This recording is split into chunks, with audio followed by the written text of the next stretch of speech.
నేను సంపాదించడానికి డ్యూటీకి పోతానా? నేను బ్రతుకుతెరు కోసం పని మీద పోతున్నానా? వ్యాపారానికి పోతున్నానా?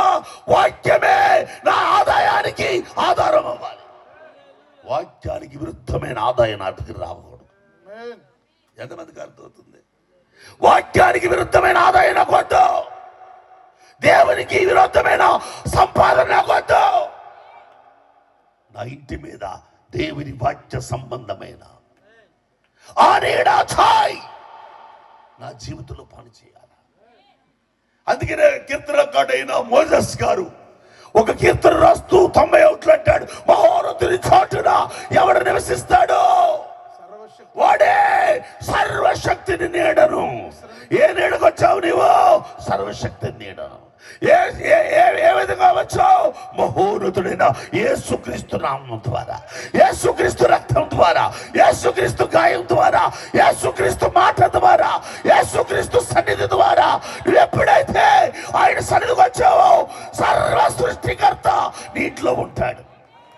ఆయన నీడలో నువ్వు బ్రతుకుతున్నావు.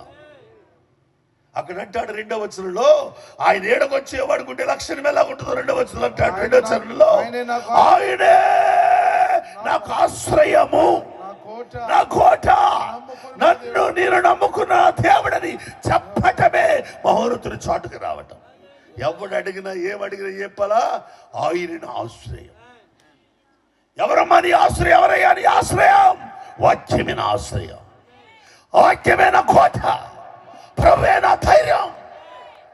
9వ చరణంలో అంటాడు ఈ విధంగా యెహోవాయే నా ఆశ్రయమని మహోన్నతుని చాటులో, మహోన్నతుని నీడలో నువ్వు నివాసం చేసుకున్నావు గనుక చెప్పండి, చేతులెత్తి హల్లెలూయా. నీడను ఆశ్రయించిన, మహోన్నతుని ఆశ్రయించడం అంటే విశ్వాసంతో కట్టుకోవడం. ఎలాగా? ఆయనే నా ఆశ్రయం. యెహోవా నీవే నా ఆశ్రయమని మహోన్నతుని చాటున నువ్వు బ్రతుకుతున్నావు గనుక, వాక్యపు నీడలో కట్టుకుంటున్నావు గనుక.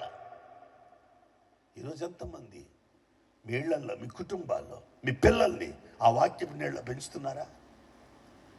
దేవుని మాట నీడలో పెంచుతున్నారా? మా చిన్న వయసులో మా అమ్మగారండి, మేము బైబిల్ చదవకపోయినా, ప్రార్థనలో కూర్చోకపోయినా, కుటుంబ ప్రార్థనలు జరిగి, ఈ మధ్య కుటుంబ ప్రార్థనలు ఎక్కడున్నాయి? ఆ రోజుల్లో రేడియో వాక్యం అయిపోయినంటే కుటుంబ ప్రార్థన, రేడియో వాక్యం అయిపోయినట్టు ఏం చేయాలి? కుటుంబ ప్రార్థన. కుటుంబ ప్రార్థన అయినట్టు భోజనం చేసి పడుకోవడం, ఉదయాన్నే లేవడం, ప్రార్థన చేసుకునేవారు, ప్రార్థన చేసే మా తల్లిదండ్రులు, మరలా ఉదయాన్నే మరలా కుటుంబ ప్రార్థన 6 గంటలకి.